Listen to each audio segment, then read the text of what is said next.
Bueno, vamos a conversar sobre esta situación. Hugo Chávez, ¿qué ha significado para Venezuela? ¿Qué puede significar de aquí en más todavía? Pensando en que él va a buscar una reelección, decíamos que a pesar de su enfermedad. Estamos con Gustavo Romero, analista internacional. ¿Cómo estás, Gustavo? Bienvenido. Muchas gracias por la invitación. Por estar con nosotros. Muchas gracias nuevamente. Hugo Chávez es claramente el mejor seguidor que ha tenido Fidel Castro, ¿verdad? Una manera distinta del proyecto de los Castro, ayornada para los tiempos, se reúne con los presidentes de América, lo reciben como si fuera un presidente democrático. ¿Qué ha significado estos 13 años para Venezuela? Es difícil, pero 13 años es mucho tiempo, pero si nos pudieras decir para ti, ¿qué es lo que ha significado?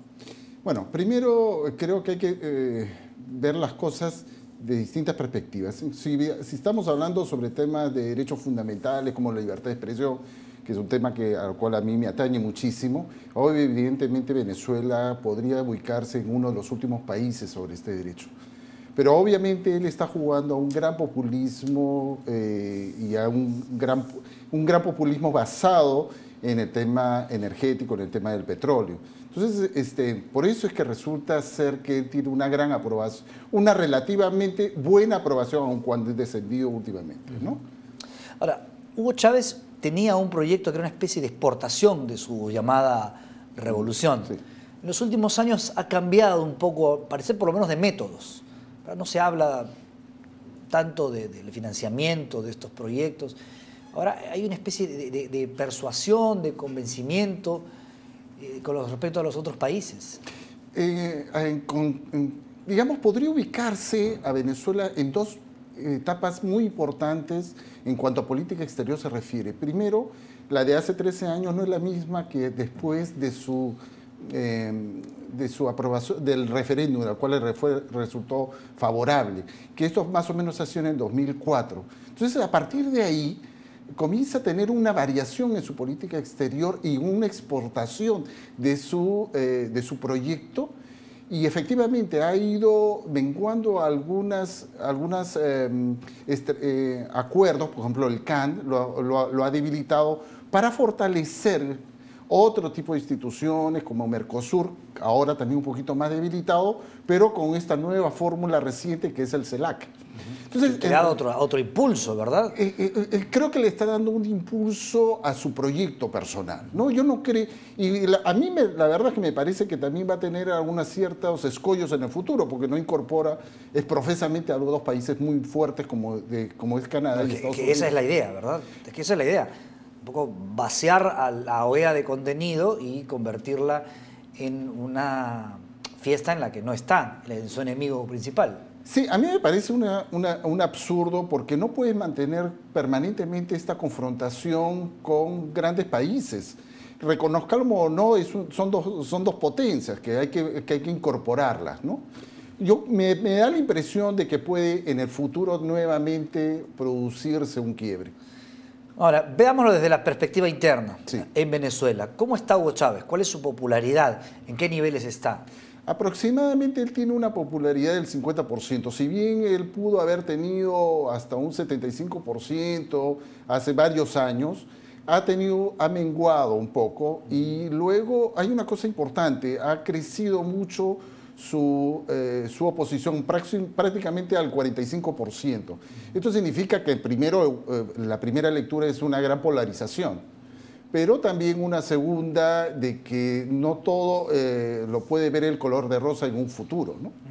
Ahora, la oposición en Venezuela está corrigiendo los errores que cometió anteriormente, ¿verdad? Desde el hecho de ir dividida, luego no presentarse, ahora están tratando de aglutinar, ¿verdad?, todos aquellos que están descontentos con el gobierno. ¿Qué posibilidades tienen de llegar a la victoria? Yo todavía la veo un poco difícil. Yo creo que van a tener un mejor resultado. Efectivamente, como tú dices, la Mesa de Unidad Democrática ha mejorado en su estrategia, pero no me parece que todavía está suficiente, primero porque no tiene grandes recursos, como lo tiene Hugo Chávez, para poder manejar toda la propaganda, ¿no?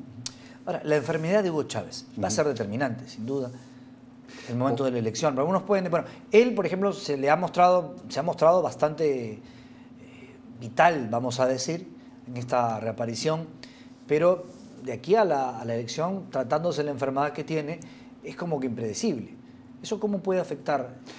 Bueno, puede tener una doble lectura. Primero, existe tú sabes que cuando puede existir una víctima o victimizar a algún personaje, creas una corriente más bien de opinión favorable. Quizás eso lo pueda querer para recuperarlo, pero por otro lado, también puede resultar un boomerang para él mismo, ¿no? La otra evaluación es desde el punto de vista económico. Sabemos que Venezuela ha recibido una cantidad, digamos, navegable de dólares, ¿no es cierto? ¿Qué cosa ha hecho Hugo Chávez en todo este tiempo con la economía de Venezuela? Bueno, vamos, que todavía la inflación sigue siendo muy fuerte. Más o menos al mes de noviembre ya está por encima de lo calculado, está por encima del 25% de inflación. Probablemente pueden estar terminando en un 27 o 28%. Y luego han tenido una devaluación a comienzos de año. Entonces, en realidad, tiene una doble lectura para los grandes, para un sector, sobre todo de clase media, ha resultado ser muy duro.